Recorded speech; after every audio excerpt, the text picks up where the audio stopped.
Bonjour à tous, bienvenue pour un nouvel épisode de Secrets d'entrepreneur au sein du FIAA, le Fonds international d'art actuel, au cœur de la visitation au centre du Mans. Aujourd'hui, je vais interviewer Romain Leloup qui va nous partager son parcours d'entrepreneur et comment il arrive à allier à la fois son entreprise et le rallye moto. Romain Leloup est le gérant, avec son papa, de Reparstore Le Mans, qui a 2 salariés et fait 300 000 € de chiffre d'affaires. L'entreprise est basée à la Bazoge et propose principalement aux particuliers de la réparation et de la modernisation de volets roulants et de stores. Après avoir été salarié chez Moto Expert pendant 2 ans, Romain crée en janvier 2017 son entreprise avec la franchise à Reparstore. Il va nous raconter comment il est devenu entrepreneur tout en gardant la possibilité de vivre sa passion.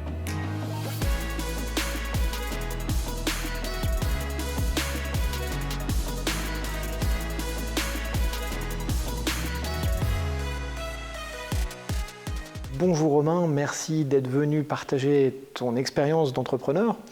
La première question que j'ai envie de te poser, c'est comment s'est passée ta vie avant l'entreprise? Comment les études, comment ça s'est passé? Je ne savais pas quel avenir m'était réservé, quoi. J'ai commencé mes études, je suis originaire du Mans, j'ai fait mes études après le chétif, j'ai fait un BEP, Bac Pro, BTS électrotechnique. Quand je suis sorti de 3e, je voulais être mécanicien dans l'armée de l'air. Et puis après, je me suis retrouvé dans l'électricité un peu générale, industrielle. Et en sortie d'études, j'étais travailler dans un magasin de moto familiale. Et puis après, on a eu un petit événement dans la famille qui a fait qu'on a créé la société. Donc à ce moment-là, tu t'associes entre guillemets avec ton père, ça devient une entreprise familiale, et vous vous greffez à une franchise, Reparstore. Exactement. Donc mon père avait 35 ans d'ancienneté dans une société, il était tourneur-fraiseur. Et la société a connu un licenciement économique, donc à 54 ans au chômage, il ne retrouvait pas forcément ce qu'il souhaitait. Et en cherchant tout seul, il a trouvé la franchise. Et c'est un réseau national où aujourd'hui on est plus de 200 franchisés. Et c'est lui qui a vraiment initié la chose. Je me suis greffé à son projet, on l'a aidé à le soutenir avec ma mère. Et puis il s'est installé en premier et j'ai suivi 8 mois après. Donc là, maintenant, ça fait presque 5 ans de ça. Comment s'est passé le tout démarrage de cette entreprise? Parce que c'est pas du jour au lendemain, on se réveille, tiens, je vais me lancer dans l'entrepreneuriat comme ça. C'est ça, moi, j'ai toujours eu la fibre de vouloir être entrepreneur, travailler pour moi. Et ce qui me faisait peur, c'était le démarrage. Par où commencer, chercher une clientèle, etc. C'était quelque chose qui était assez flou pour moi. Et la franchise, en fait, nous a apporté tout un package, tout était prêt, il y avait juste quasiment à signer. Je dis ça comme ça, mais il y a plus de travail à effectuer quand même. Mais tout était facilité. Et les démarches, du coup, ont été beaucoup plus faciles pour devenir entrepreneur, en fait. Alors, sachant que dans ta famille, il n'y avait pas forcément d'entrepreneurs historiquement? J'ai quand même mon oncle qui a tenu un magasin de moto pendant 18 ans, si je ne me trompe pas. Donc c'est pas rien. Donc on a quand même, j'avais quand même pu échanger avec lui sur certaines choses. Mais c'est vrai que dans ma famille proche, mes parents, non, on n'était pas du tout entrepreneurs, quoi.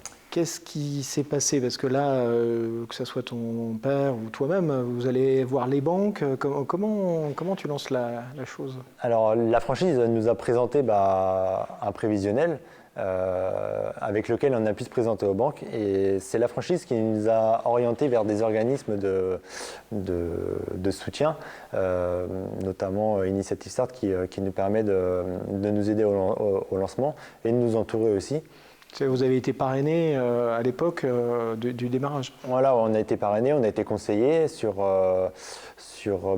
notre lancement. Ils ont vérifié avec nous le projet de la franchise, comment ça fonctionnait, ce que ça dégageait aussi, si c'était quelque chose qui était viable et rentable.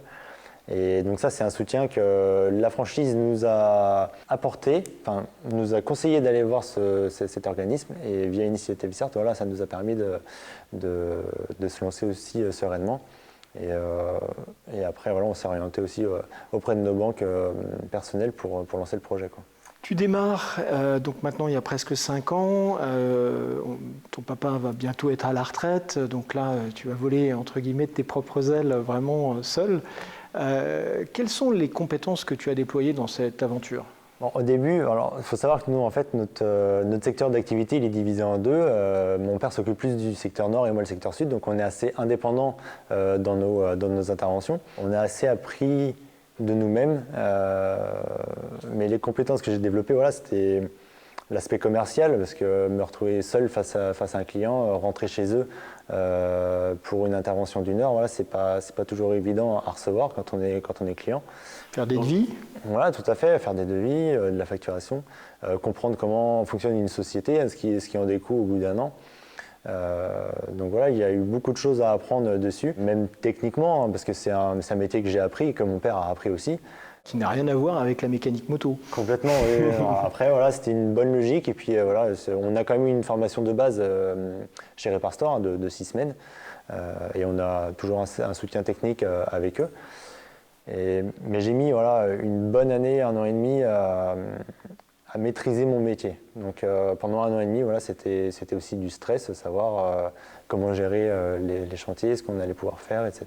En parallèle de la gestion, du commercial, de faire des devis qui ont de la forme, entre guillemets, enfin qui correspondent à la prestation. Donc j'imagine la première année et demie était peut-être un peu sportive. Ouais, sportive. Et puis mon père aussi, lui apprenait. Moi, j'ai commencé à 24 ans, lui, il a commencé à 54 ans.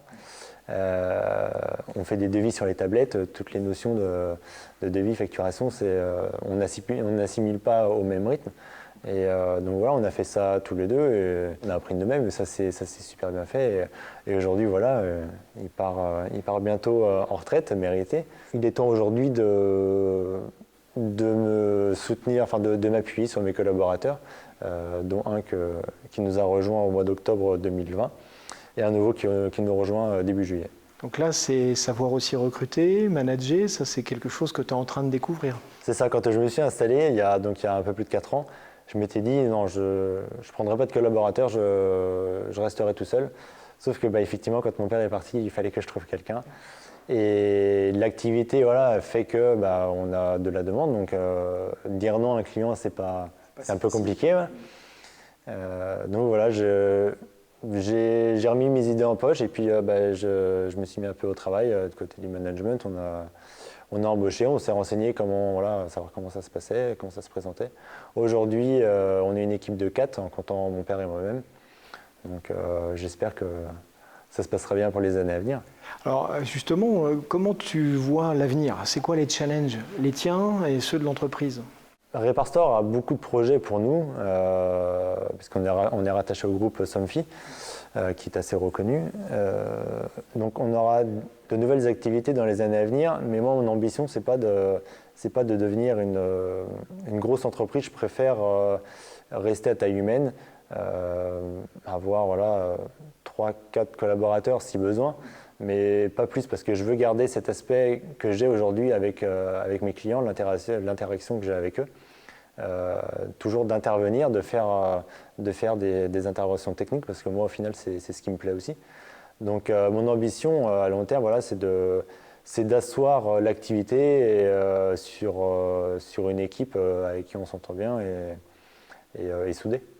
Donc voilà, garder cette taille humaine, la proximité avec les clients, les défis techniques, ça c'est les grands chantiers pour les années à venir. Ouais, c'est ça, voilà.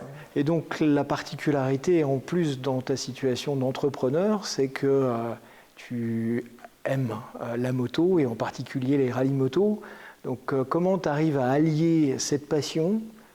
Donc, je ne me rappelle plus, tu as fait combien de Paris-Dakar? J'ai eu la chance de participer à 3 et d'en finir 2. C'était une belle opportunité.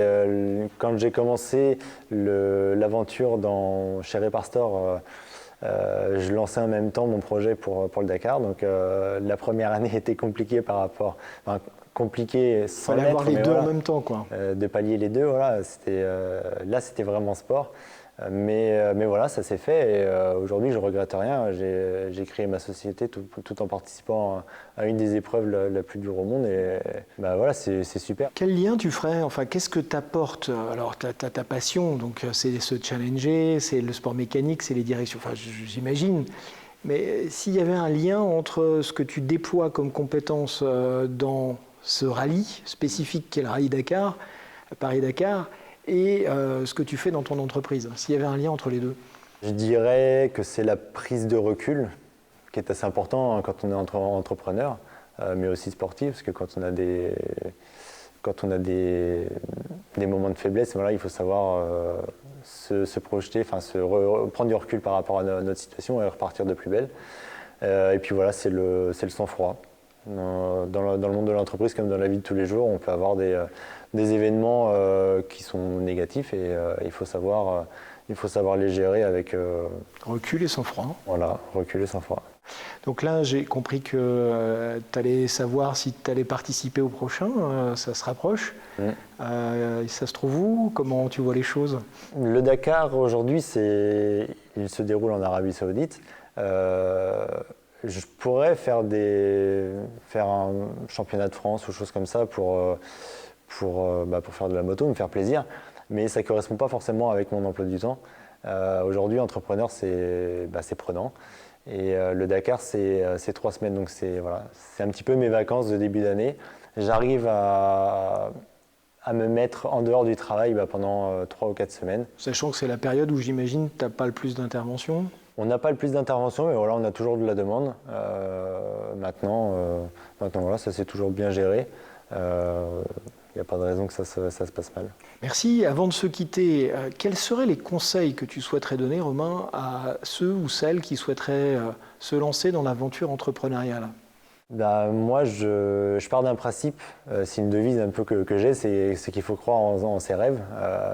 Notamment voilà, sur le Dakar, j'y ai toujours cru, je voulais partir depuis que j'étais tout petit et j'ai réussi à le faire. Donc il faut toujours croire en ses rêves. Si on a l'envie de créer une entreprise, de travailler pour soi, si on a un projet viable, parce que forcément après il y a beaucoup de choses qui rentrent en compte, mais si on a un projet viable, qu'on a un bon entourage dans la famille, voilà, il faut se lancer, il faut savoir bien s'entourer après d'un banquier, d'une comptable. Mais voilà, je pense que c'est les clés pour se lancer et voilà, faut y croire et on apprend au fur et à mesure. Merci beaucoup Romain, merci de ce partage d'expérience et puis longue vie à Répare Store Le Mans. Merci, c'est avec plaisir, oui, je l'espère aussi. Merci.